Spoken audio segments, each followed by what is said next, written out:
Hi, I'm Marissa, And I'm Kyle. and welcome to PoulinSchoolin. Just going to do our quick update for what we've done the past week. Past couple weeks, I guess. Yeah. So some new updates. We started a new co-op. It was gonna be a Spanish co-op, and it changed. It evolved. It is still a Spanish co-op. We read a book recently called Essentialism and decided that I can't actually have it all. My kids can't be fluent in 7 different languages and build a computer and travel the world before the age of 8.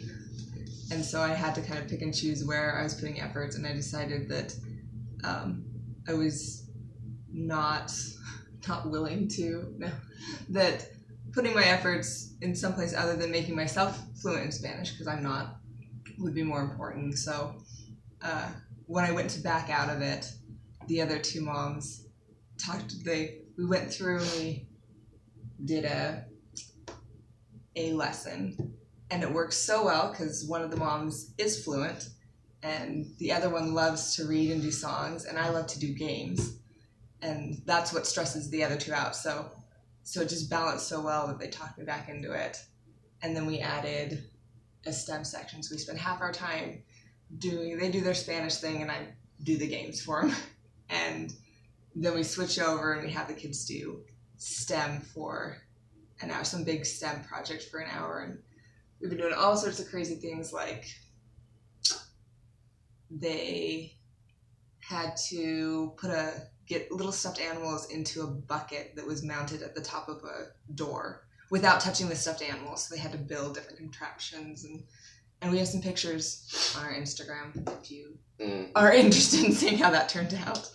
They had constructs and other types of toys to be able to lift it up there. Yeah, it wasn't just them with chairs and sticks. And launchers, no, it was constructs. And Tinker Toys, I think was the other one.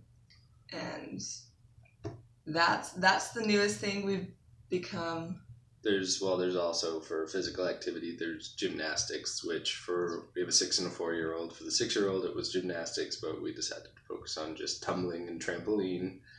And our youngest is in tumbling, so. They're loving it.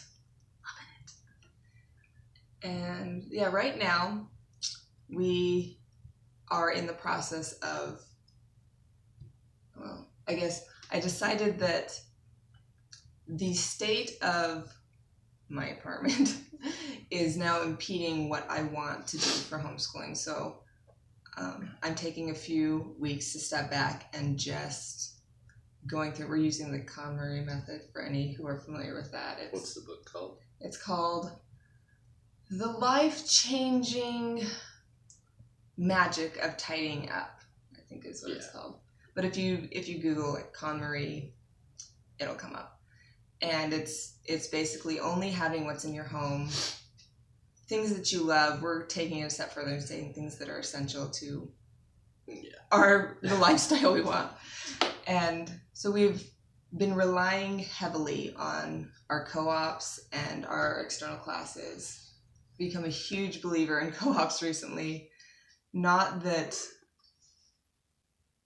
I'm pushing education off on all the other moms, but they have strengths that I don't. And having an external group that meets makes it so that... Well, and it mitigates the challenge a lot of people find with not being able to do social with their kids. So we interact with plenty of other kids in a homeschooling learning type setting, leveraging the talents and skills of a variety of people to expose our kids to broader education styles rather than just mom and dad. And they get a lot of different friend groups. So it's not just one group. They have their gymnastics group and their yoga group and their STEM Spanish group, and they have a lot of different friend groups. So it gives them an opportunity to learn how to balance a lot of different friends. And that's our update for this week. We'll do more formal stuff later. Bye-bye. Bye.